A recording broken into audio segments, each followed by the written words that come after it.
Well, so the question I have, I agree with you. I do believe that our right to self-defense does come from the law of nature, does come from God, Right. in fact. Each one of us is an individual. That's certainly what they said. It's certainly what they said, Yeah. and they're the founders, right? So we should certainly listen to them.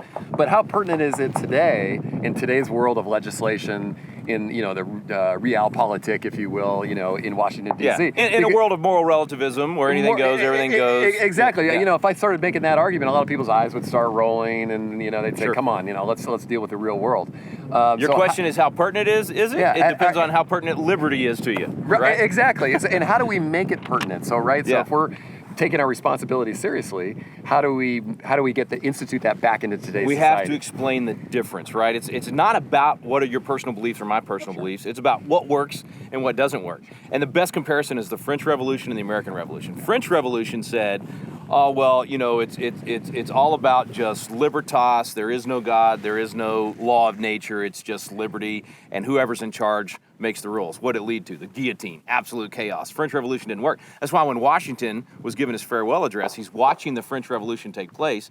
He's saying, they tried to get what we had. The American Revolution said freedom and liberty comes from God, comes to us, we the people, and we set up government for the purpose of protecting that law of nature, protecting those rights. Right. And he said they wanted that, but what they did was they said, forget the laws of nature and nature's God, it's just whoever's in charge controls. That changed everything, and they did not get the same result that we got. So he warned us in his farewell address, don't ever do that. Don't go down that road. I would even call it a pure libertarian belief that says you don't need the laws of nature and nature's God. We just want freedom, and whatever you define freedom as, you can have. That's not what the founders viewed in terms of freedom. So if you really want freedom to last, if you want liberty, if you want morality, if you want liberty, you have to have morality.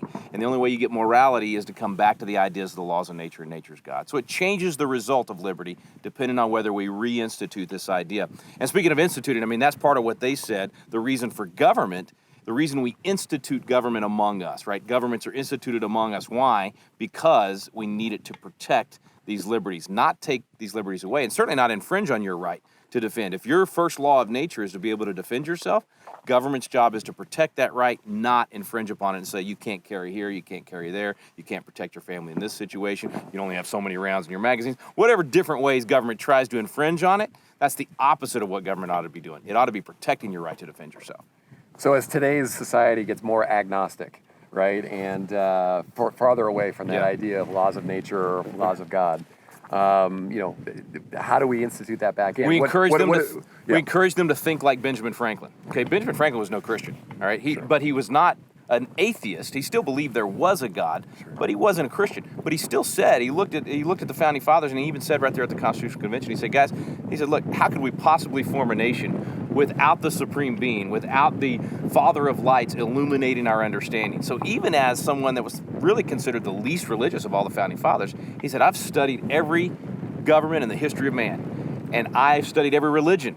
And I know that if we institute these Christian principles, the idea of the laws of nature, we'll have a more free society. Sure. So even when you don't necessarily believe in a particular religion, understand that according to the founding fathers, you need a religion to have morality, you need a morality to have liberty. So if liberty's your aim, if you want freedom, then you got to have that formula in place as a culture overall in order to get that result.